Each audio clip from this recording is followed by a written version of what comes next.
আমার আব্বা যে অত্যাচারিত হইলো, আমার আব্বার লিভার ফাইটে গেল, আমার আব্বা যে মারা গেল, এই বিচারটা তো আমরা কারো কাছে পাই নাই। আব্বা কিভাবে মারা গেছে? আমার আব্বা হার্টের রোগী ছিল কি, আর লিভারের সমস্যা ছিল। সেটার সাথে মিল্টন সমাজের সম্পর্ক কি? আমার আব্বারে মনে করেন মারছে, মারামারি করে ধাক্কা দিয়ে ফালাই দিছে, পরে লিভার, হ্যাঁ এটা বলেন সুন্দর করে। মিল্টন সম্বন্ধে ধাক্কা দিয়ে ফেলে দিছে, পরে মনে করেন আমার আব্বার লিভার ফেটে গেছে।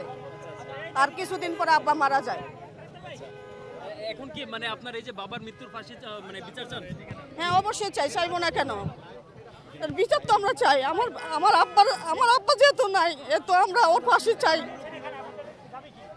উনি তো অনেক মানুষের উপকার করেছে, আপনার বাবার সাথে এরকম আচরণ কারণ কি? এই উপকারের পিছনে ওর কত বড় যে ভণ্ডামি আছে, এটা কেউ ধরতে পারে নাই। ওর অনেক প্রভাবশালী লোক আছে, ঠিক আছে? এদের ভয় দেখায় মনে করেন আমাদের এলাকার উপরে অনেক মানুষের উপর অত্যাচার হয়েছে।